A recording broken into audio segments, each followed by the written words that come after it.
Hi friends, இன்றைக்கி pasta எப்படி செய்யணும்னு பார்க்கலாம். அது சிம்பிளாக சீக்கிரமாக செய்கிற பாஸ்தா. ஃபஸ்ட்டு எண்ணெய் ஊற்றிக்கோங்க, ஆனியன் போட்டு வதக்கிக்கோங்க. அதில் வந்து ஒரு சின்ன பட்டை, ஒரு லவங்கம் போட்டிருக்கு.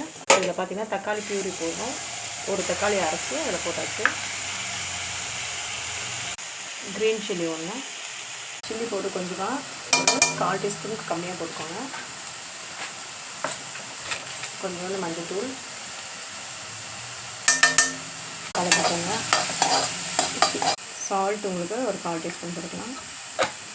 பாஸ்தா மசாலா பாக்கெட்டில் இருந்தது கொஞ்சம் போட்டுக்கோங்க. முட்டையை உடச்சி அதில் ஊற்றிக்கலாம். கொஞ்சோண்டு பெப்பர் ஆட் பண்ணிக்கலாம். இதில் இந்த பாஸ்தாவை ஆட் பண்ணிக்கலாம். ஆட் பண்ணி நல்லா கலந்து வைக்கலாம். கொத்தமல்லி தழை, பாஸ்தா மசாலா போட்டு நல்லா கலந்து வைக்கலாம். இன்னும் கொஞ்சம் போட்டுக்கோங்க. ஆயில் கூட உங்களுக்கு வேணும், தேவையான